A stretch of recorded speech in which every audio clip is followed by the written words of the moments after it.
সকালবেলায় আমাদের কাছে একটা গোপন খবর ছিল যে দুজন লোক তারা সম্ভবত নার্কোটিক্স কোনো কিছু নিয়ে যেতে পারে। আগরতলা শিলচর এক্সপ্রেস আমাদের একটা আজকে ছিল। তো সেই সুবাদে আমরা জিআরপিএফ আমাদের যা গোয়েন্দা দপ্তর আছে আমরা সব মিলিয়ে একটা অ্যাম্বুশের মতো বসি।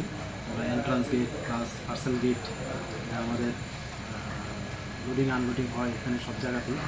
তারপর আমরা দেখলাম দুজন লোক পার্সেল অফিস দিয়ে আসছিল, তাদের সঙ্গে দুটো পিট্টু ব্যাগ ছিল। তো আমাদের সাসপেক্ট হয় যে ওরাই হবে। তারপর আমরা ওদেরকে ডিটেইন করি এবং দেখলাম যে সেলুটের পেছানো গাঁজা ভর্তি প্যাকেট। তো তারপর আমরা যথারীতি এনডিপিএসের অ্যাক্ট রুল অনুসারে যা করণীয় আমাদের সিনিয়র অথরিটিকে জানায় এবং ওনারাও আসে। তারপর তাদের চেক করে দেখা গেল যে হ্যাঁ এগুলি শুকনো গাঁজা এবং আমাদের যে এখানে পার্সেল অফিস আছে ওখানে ওজন করে দেখা গেল টোটাল 22 কেজি গাঁজা, 23 প্যাকেট।